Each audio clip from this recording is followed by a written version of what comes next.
had a go at Granger. He's practically given me the sack. Now it's your turn. He wouldn't dare. He wants you.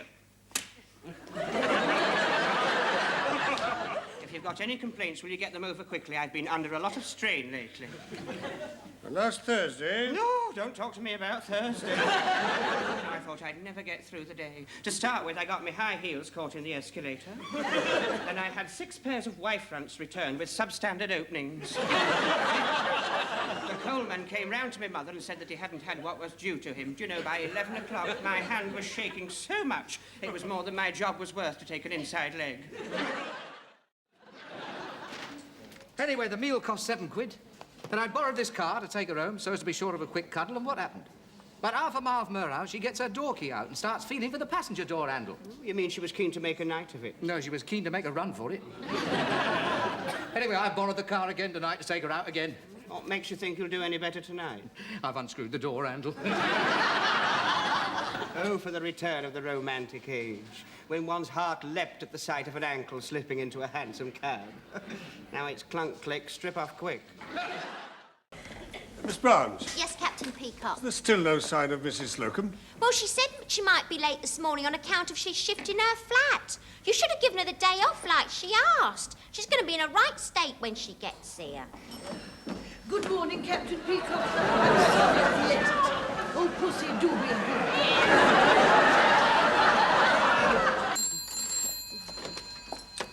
good. Ladies' intimate apparel. I said ladies' intimate apparel. All right, then knickers and knocker cover. I've got squatters in my new flat. Oh. Well, I mean, they can't squat on me. Well, what am I going to do with all my furniture? That wasn't a very helpful suggestion. However, in view of the mix-up, young Mr. Grace has agreed that you may store your effects in Department 5B, which is on the top floor. It's me, Mr. Humphrey. Oh, just a minute, then. I'm sorry to be so long, but you can't be too careful nowadays. What brings you to these parts? Well, I got on the bus and we'd only gone about 200 yards and the conductor became very sympathetic and said to us, get off. So I thought, well, I'll just pop in and see Mrs. Slocum before I start my long 15-mile lonely walk home. Well, I suppose you could always use my spare room. On the other hand, of course, there might be talk. I don't think so, not in my case. It's got a lot of life in it. There's a lot of life in me as well. Me mother! Oh!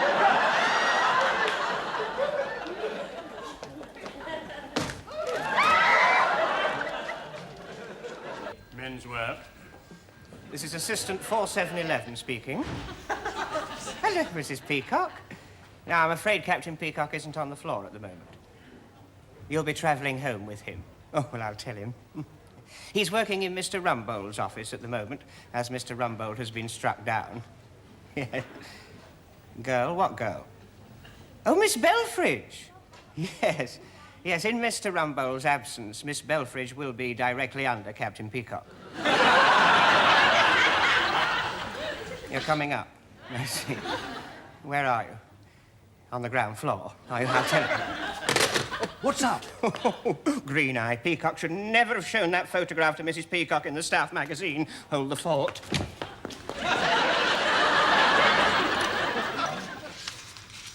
Yeah. Only a few more labels, Miss Belfridge. Sorry I'm so slow. Well, there are rather a lot of keys for one little finger. Come in.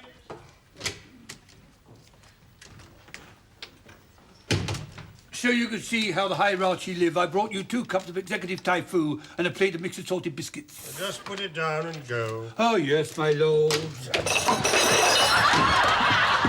Humphreys, what are you playing at? My trousers are soaking. And my dress? It's Mrs. Peacock. She telephoned. She's on her way here. Where from? Downstairs. Oh, good God. Here, look, get me some of the trousers while I get these off. Yes, I'll just take your inside leg. It's 32 and hurry. I'll open the window, make the place smell less like a hole. She's just getting out of the lift. Let's look at the price tags on. Where are the scissors? Hooey! Up a bit, George. I've got a customer. Quick, you change out on the ledge in case she comes charging in. You Constable, you've forgotten your trousers. They're bloody falling down. Hero, I want to see you out here right now. He's just checking his stock, Mrs. Peacock. What's that smell? It's my aftershave. Where's my husband? Well, he's just checking the window displays on the ground floor. We use this apparatus for speed and efficiency. I'll get him for you. Captain Peacock, are you free? At the moment, yes. Mrs. Peacock to see you. Oh, what a nice surprise. As you see, darling, I'm all alone and up to my ears in it. Achoo! If you ask me, you're up to your neck in it. Stephen! Ground floor and hurry. Mr. Humphreys, are you free? I'm busy pricing my ties, Captain Peacock. The gentleman wishes to try on a dress. I'm free.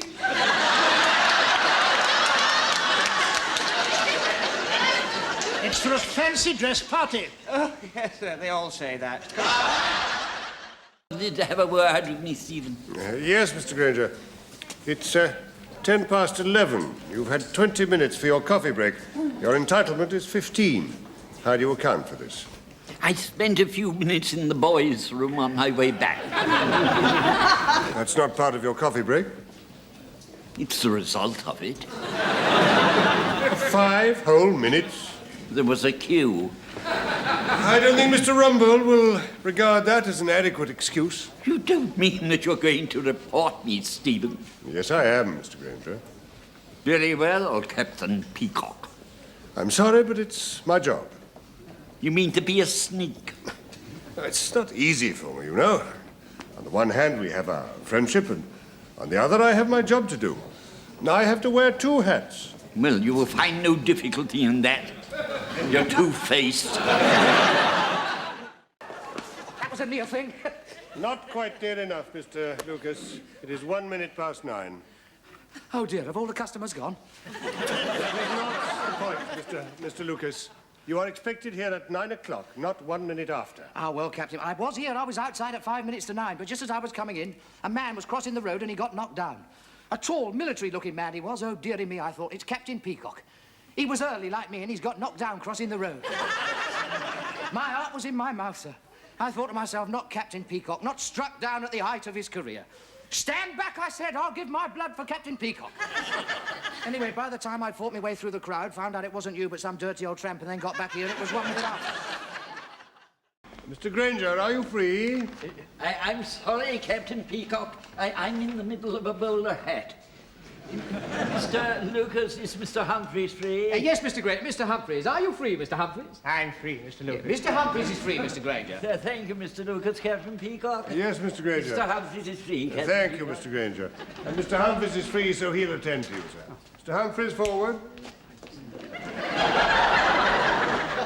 Are you being served, sir? It's you, sir. Definitely you, don't you think so, Mr. Lucas? Yes, it's definitely the customer. It seems a little tight to me. They are being warm tight this year, sir. Particularly that one. I wanted it for golfing, you see. Ah, well, it'll be very good, sir. It keeps your arms stiff, you see. Why don't you try a swing, sir? Oh, you have a lovely movement there. Yes, well, I do have a very small handicap. Oh, do you? Well, the last time we saw him, he was trying to get through to his mother on the telephone.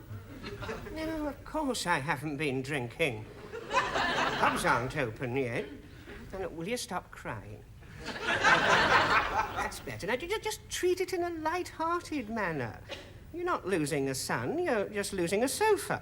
Well, I'm going to take it with me until we've sorted the sleeping arrangements out. She doesn't know what to expect. Neither do I.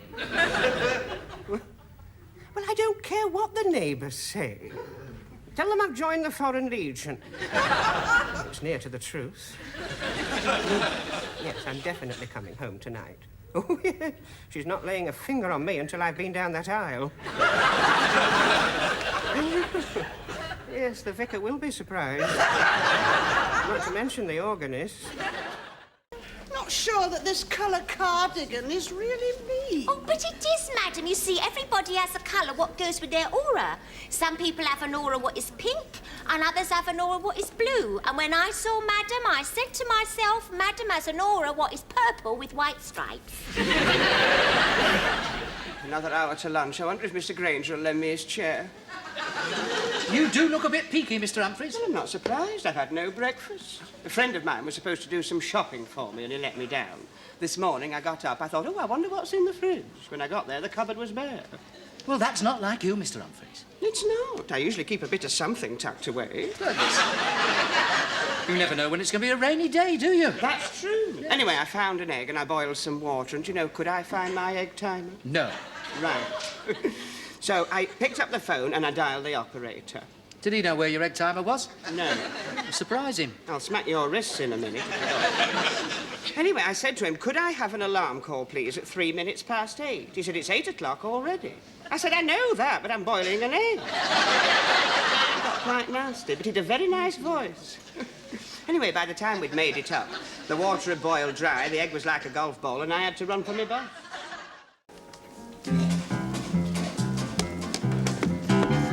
Dripping bread, dripping that's the stuff for me. You can see me every day, staring in your way. I never stop except for meals. I think it's a dripping, and love for bread is beginning to end, dripping.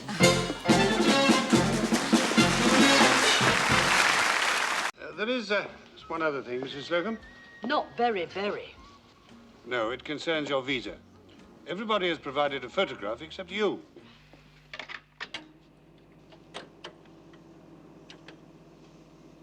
It's not working. Oh, drat! I missed it. Well, don't worry. You get 4 for your 10 pence. Now, settle down quickly and lean further back in the chair. Hey,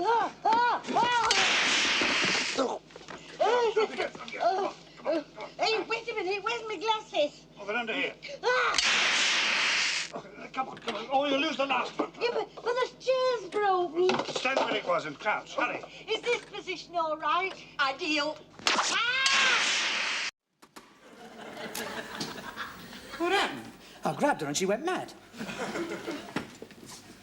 I wonder if you can help me. Be a pleasure. Do I need a bodyguard? I wonder if you have a changing room I could use. A changing room.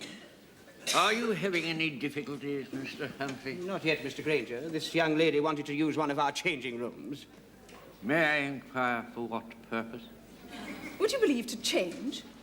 I don't like the tone of your voice. And our changing rooms are not for the use of the female staff. Oh, all right then. Have it your own way.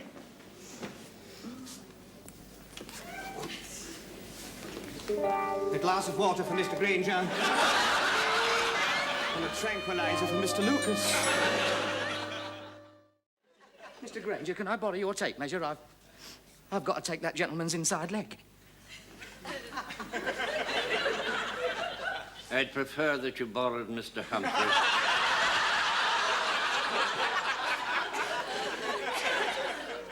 Mr. Humphreys, do me a favour. Take that man's inside leg. Don't ask me. I've given it up for Lent.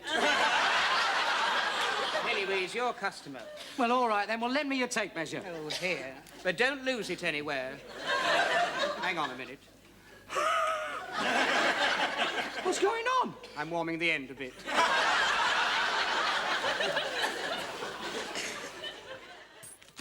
Thank you for your custom, madam. Now, in this bag, we have the Scarlet Undie Fun set, consisting of mini bra, waspy corset, can-can pants, suspender belt, and, of course, the black stockings. There we are. And in this bag, we have the same in fluorescent green. Will madam be requiring a bill? Oh, yes, for my income tax. I use them for my business. Oh, what sort of business are you in? That'll do, Miss Brown. Have your notepad ready, Miss Ainsworth. I shall expect a verbatim report of everything that is said at this meeting. Come in.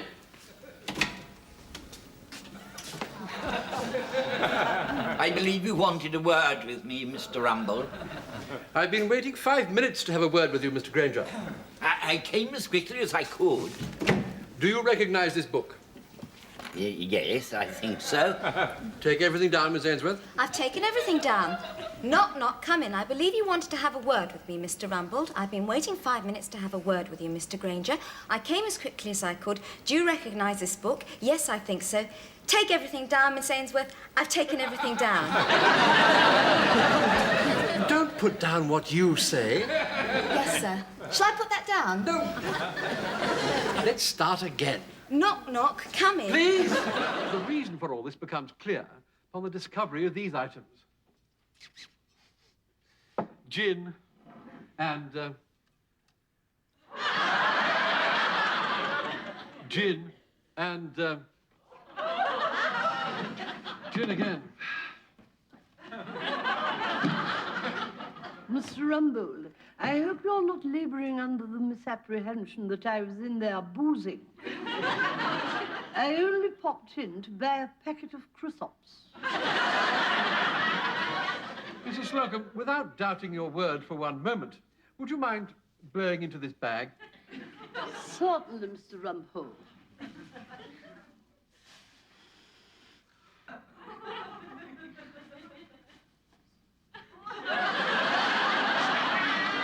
Remember that one where Arthur Bruff came on pretending to be a director in the boardroom, and he had a terrible wig? Oh, when we all had to dress up to be Yes. members of the board of directors of Grace Brothers. Pardon? I have to say, it is one of the funniest things you will ever see. Lady Ribblehamsmith! Trevor could not speak at the sight of Arthur in this wig. I had great difficulty in that sequence, in not laughing. In fact, I did laugh. Your name's...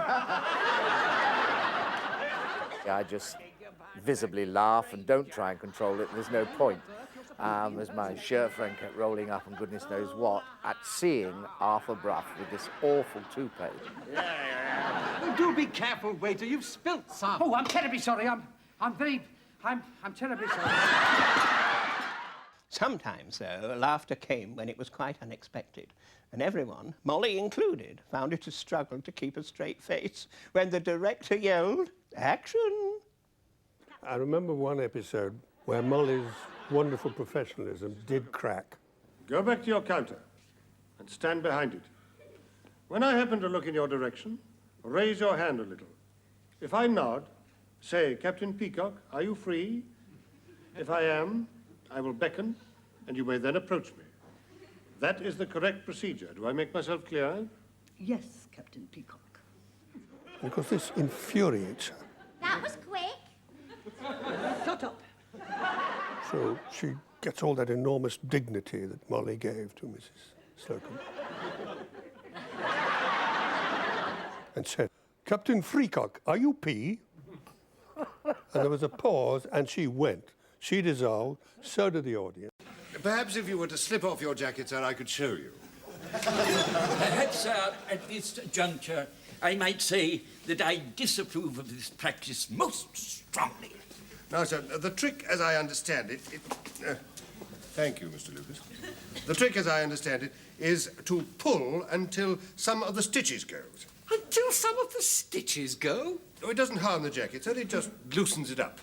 Perhaps it would be better if you loosened up your own jacket, Captain Peacock. Very well, sir. Now then, sir, if you will listen carefully. I take the jacket so, and I pull so. I can't hear any stitches going. Perhaps it's already been done. What makes you say that? Well, I sold it to you. Looking back, I don't think it would have been right for Mrs. Slocum to have a boyfriend. Oh, no, for her to have a boyfriend, you'd lose a lot of the desperation. You would, absolutely. You don't know me. I spotted you at the squash club last night. She was either widowed or divorced. I suspect divorced, actually. Yes. I suspect there's a timid little man who couldn't take it any longer and ran for his life. Yeah. But that's something that we never went into in any great depth in our characters in the series. And maybe that was a good thing, really, because it left the imagination open to so much more. And 21 with blue eyes, long blonde hair, a tiny waist and a 40-inch butt. Mrs. Slocum. Goodbye, Ethel. We've only got half an hour left to have our dinner. Lunch. What's the difference? What do you have in the evenings? Supper. Only the working class have dinner and supper. Professional people like ourselves have lunch and dinner. Now, look, I'm not working class. I live in a detached house. Captain Peacock, I live in a flat, but that doesn't go to say that I don't lead a very refined life. And in my little nest, we have supper. Well, Captain Peacock wears a dinner jacket, you know. Lady Peacock sails down the stairs in her tiara. Fancy a sherry before we have the baked beans on toast, he said. No, I think I'll wait and have mine with the cocoa. Don't be facetious, Mr. Lucas. Right, I've had a word with that canteen manageress. I put on my best smile. I said, is there any chance of my spaghetti arriving during the reign of the current monarch? We are right here, fool. The usual, please, Henry. Allow me. Allow me.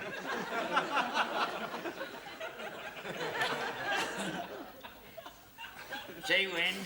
When? Shall we dance? Oh, I was hoping you'd ask, whoever you are. If I may say so, it is the most unusual dress you're wearing. Yes, I'm dressed from top to bottom at Grace Brothers. What a coincidence. So am I.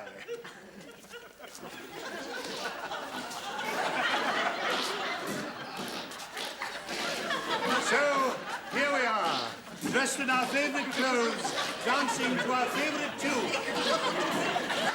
You had a bubbly champagne time. And as a special token of your particularly excellent service here, the management are taking the unusual step of presenting you with this key. What's it for, your flat? It's the key to the executive washroom. The key to the executive washroom. I really didn't expect this. It is indeed an honour. The key to the executive washroom. I've served here for 35 years and I've never been once. You must be bursting. Well, I've been here longer than Peacock, and I have to muck in with the rest. It's very well. Now, I have a further announcement to make. Oh, not another honour, sir. That would be too much. Yes, it would. Ah, senores y señoras, welcome. I am Carlos. Welcome, senor. Bienvenido.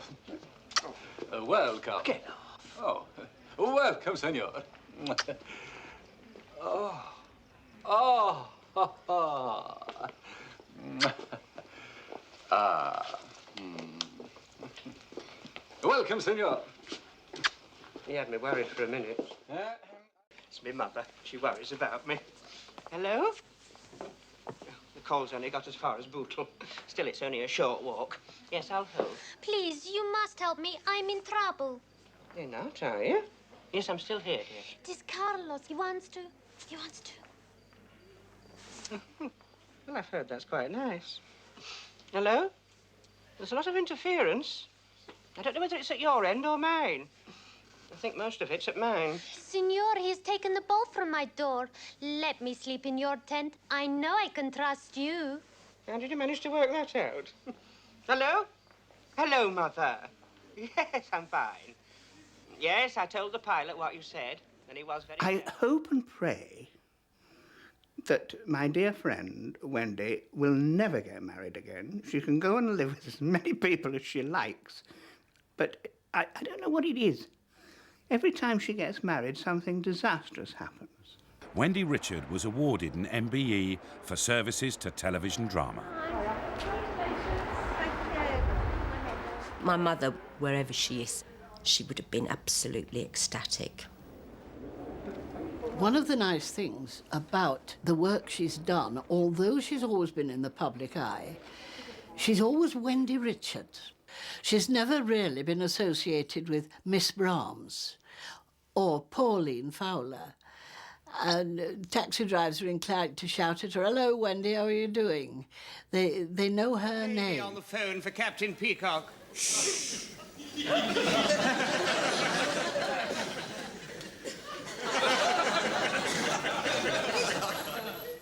Captain Peacock speaking. Who is that? This is Sexy Knickers here. Anything I can do, Captain Peacock? Just a routine inquiry. I just wanted to tell you that I couldn't fancy you if you're the last man left in Gents Ready Made. Just hold on to this for a moment, will you, Mr. Humphrey? Yes, Captain Peacock. Prove that sewer that you call a mine. Instead of running around like some Peter Pan what's been knocking back the pet pills. Is that a complaint, Mr. Humphrey? Well, in a manner of speaking, yes, Mr. Granger. I'd better take it.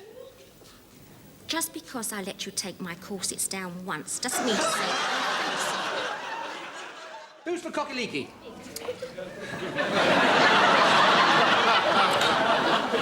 Dumplings? Coals to Newcastle? Who's the grapefruit cocktail? Mine? Where's the cherry? I ate it. You're supposed to be on a diet. I'll thank you to let me make my own sacrifices. One open sandwich. I did not ask for an open sandwich. No, I'm sorry, Mr. Granger, but somebody nudged me in the queue and the top fell off. I'll go back and get it if you want it. I think it fell butter up. Don't bother.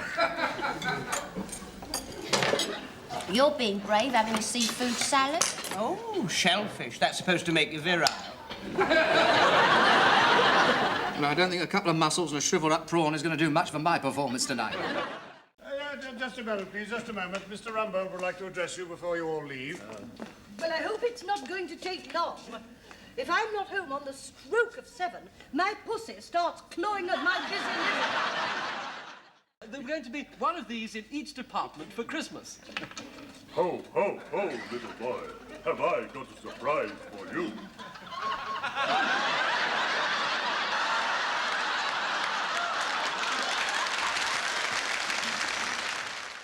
How much? £1 a dozen. Done. Shall you require a lady's razor? Yeah, she could shave the towels with it. Certainly not. I'll have these put on your account. Silly old bitch. I hope this isn't going to take long, Captain Peacock. The last time I was late, a fireman had to climb out of my bedroom window and risk his life on a narrow ledge trying to grab hold of my pussy. They're very brave, these firemen.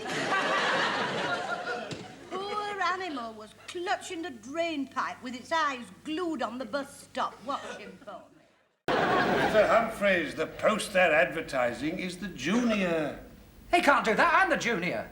Well, Mr. Grace, in his wisdom, has decreed that you will be taking over from Mr. Humphreys. Mr. Humphreys? Well, where's Mr. Humphreys going? Mr. Humphreys is to be the new senior. No. Yes. You're joking. I'm not. Cross your heart and hope to die. Scout's honor.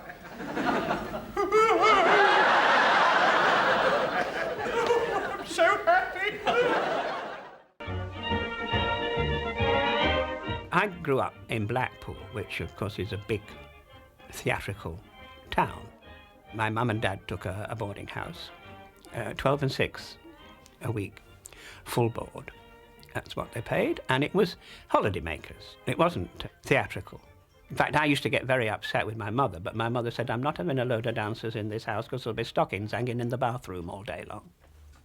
My mother was a lovely lady, but when I was at school, she thought I was absolutely ridiculous, you know, when I did the Pirates of Penzance or Aladdin or Mother Goose or something like that. I would say, "Are you coming to see it?" And she would say, "I'm certainly not. I'm not coming to watch you make a fool of yourself." And yet everybody else's mothers liked me, you know. One display unit, Mr. Granger. Grace Brothers proudly present the Cami shirt. I've been waiting for this. Well, what is it? Well, it's a cami shirt to prevent excess rise of shirt tails. Absolutely invaluable if you're show jumping. And guaranteed to stop this happening. Right.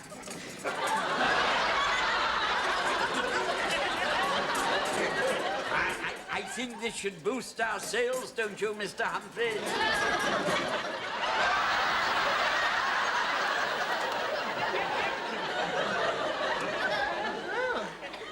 Either that or it'll knock the bottom out of it. Mr. Humphreys, I have a little problem. No. In the past, Mr. Humphreys, I have found it very difficult handling people who aren't actually actors. I mean, they can be so sensitive, can't they? Oh, they can. Yes, and they get upset so easily. So what I wondered was, could you use your tact, and may I say, charm, to convey to these people my wishes? I mean, after all, you do know them very well, don't you? Like the back of my hand. And I do know you. May I say, one gin and tonic in the Grenadiers' retreat does not amount to a lasting friendship. I'll do my best for you.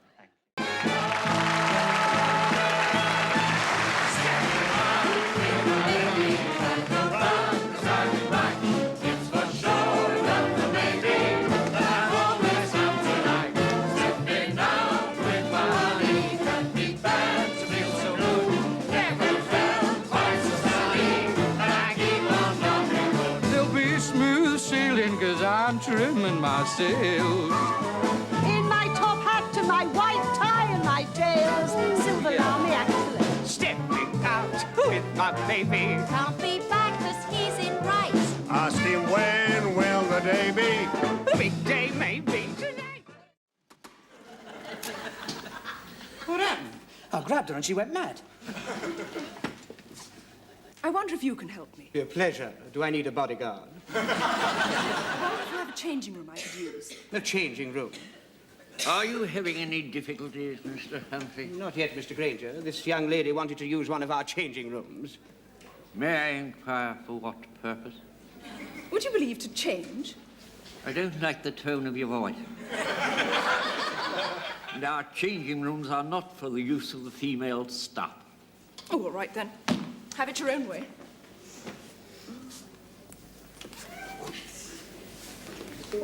A glass of water for Mr. Granger. And a tranquilizer for Mr. Lucas. Menswear. This is Assistant 4711 speaking. Hello, Mrs. Peacock. Now, I'm afraid Captain Peacock isn't on the floor at the moment. You'll be travelling home with him. Oh, well, I'll tell him. He's working in Mr. Rumbold's office at the moment, as Mr. Rumbold has been struck down. Girl? What girl? Oh, Miss Belfridge. Yes. Yes, in Mr. Rumbold's absence, Miss Belfridge will be directly under Captain Peacock. You're coming up. I see. Where are you? On the ground floor. I'll tell you. What's that? Green Eye. Peacock should never have shown that photograph to Mrs. Peacock in the staff magazine. Hold the fort. Into the bed. Slowly, careful. Right. Mrs. Slocum, where's your foot? I've rather lost track of them, Miss Rumford.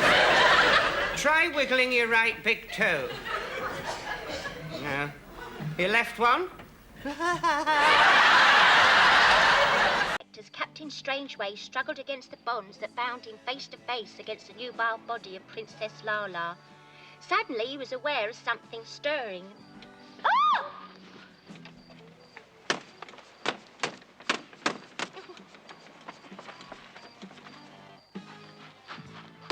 Oh, listen, I'm in a bit of trouble. There's a lot of it about. No, it was this wiggly thing. Oh, yes. Oh, look, can I sleep in your tent tonight and you sleep in mine?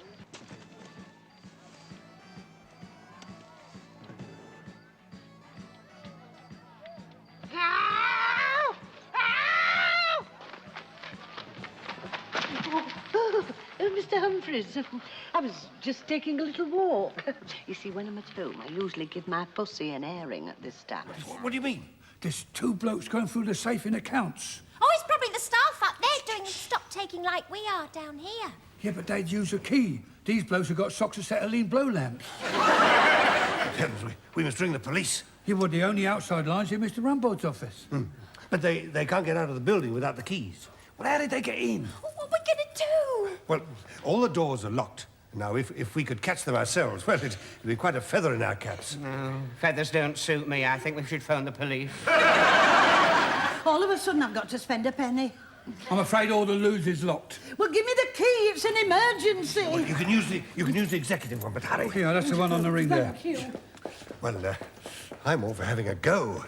Only two, you say? Yes. Well, there's 4 of us men. 3, I'm against violence. Till they open and then just walk out. Maybe there's a safe down here we could crack. We've run out of a settling. Oh, it's worth a look around. We can always chuck it out the window. That usually opens them.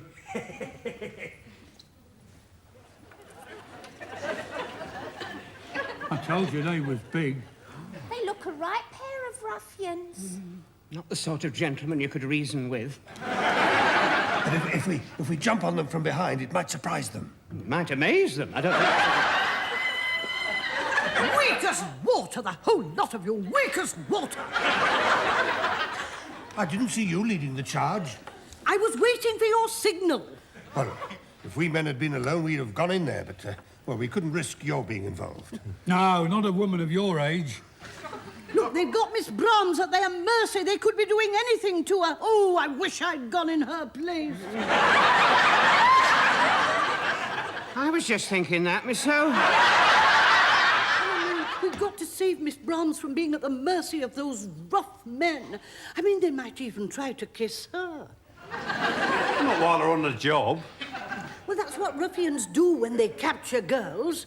They force their attentions on them. Oh, if only I'd gone in her place.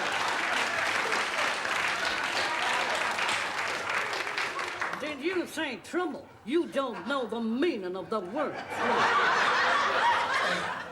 Say, Pa, don't kill that one. I kind of like his style. Come down and see me sometime. Don't you mean come up and see you? No, I'll live in the basement.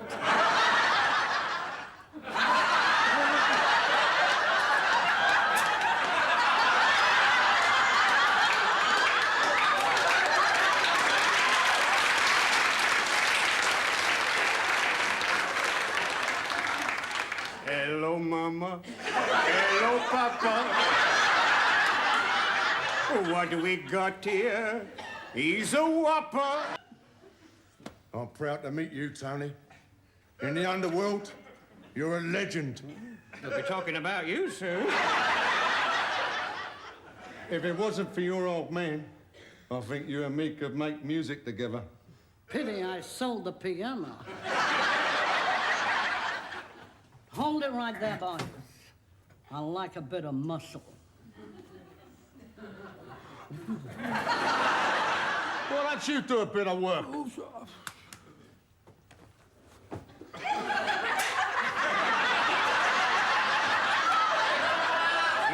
No speaker to my papa like that! I've taught him a lesson. I said I didn't recognise any of them. They're off to the police station. Yes. Bye. Oh. Do you by any chance have the keys to the safe?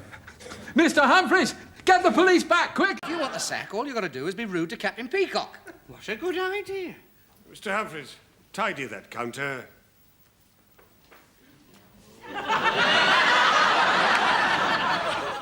There's just one thing I want you to know, Captain Peacock.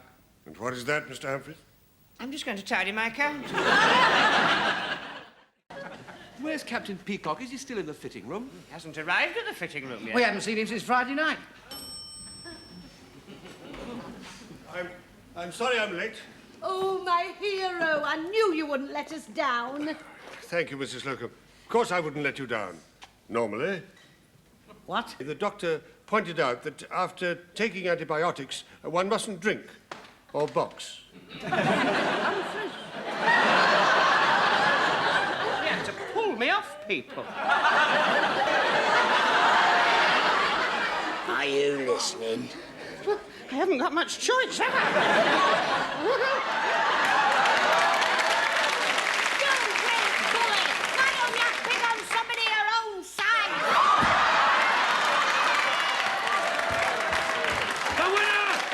Hurry up, class. We've only got half an hour.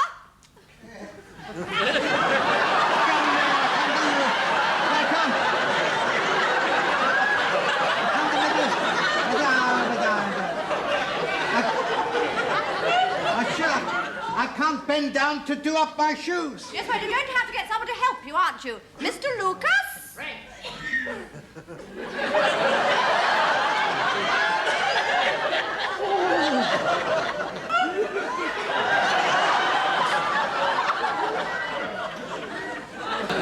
Are we all gathered? Yes, except for Mr. Humphreys.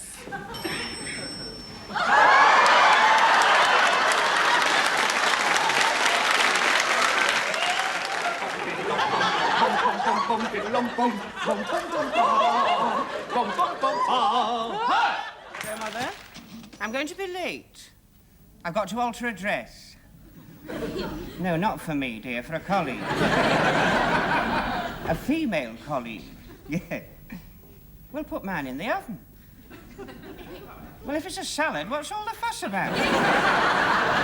No, I'm going. Hmm? No, don't worry. No, I won't take the shortcut across the park. No. Anyway, they've caught that man. Well, Grace and Favour came as a surprise, yes. Well, a sort of half surprise, because, you see, although we hadn't worked together for 5 years in between, we'd met, you know. Writers Jeremy Lloyd and David Croft thought it best not to give Mrs. Slocum a boyfriend or a husband. But on the other hand, they did provide her with a few very close calls.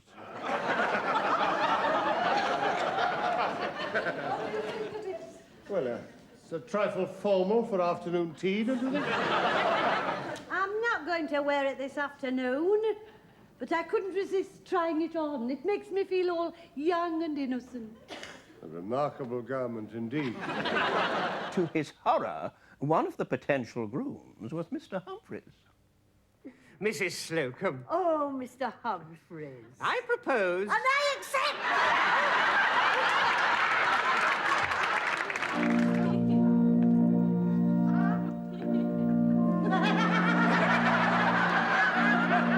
Leave yourself, Mrs. Slocum.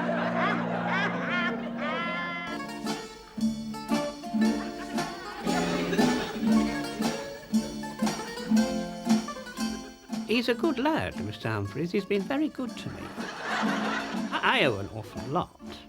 I don't know how it all happened, and I don't know why, but it did.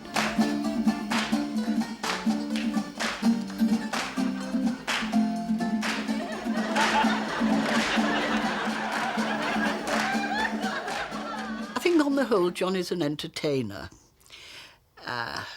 In the best possible sense of the word. An entertainer suits me nicely.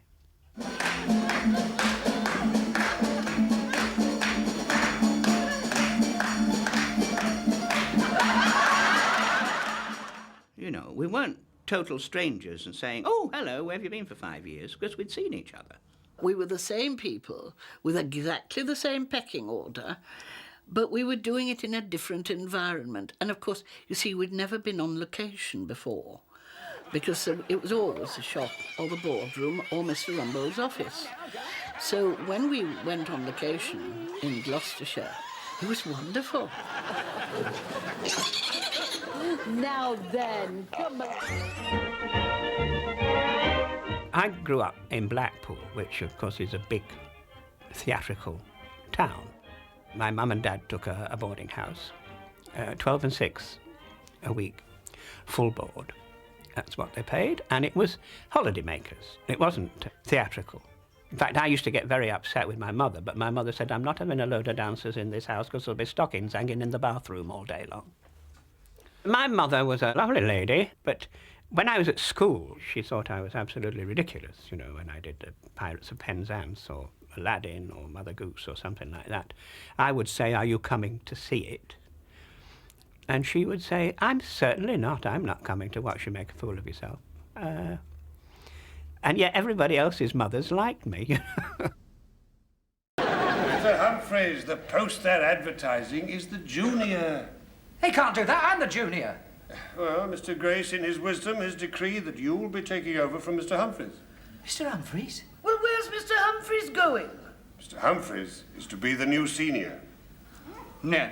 Yes. You're joking. I'm not. Cross your heart and hope to die. Scout's honor.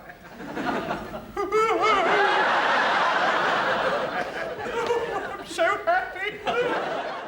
you free, Mr. Humphreys? I'm free, Mr. Lucas. I'm free, Captain Peacock. I'm free. I'm free. I think those words, I'm free, I will never regret for as long as I live, because why knock something that has been really very good to you?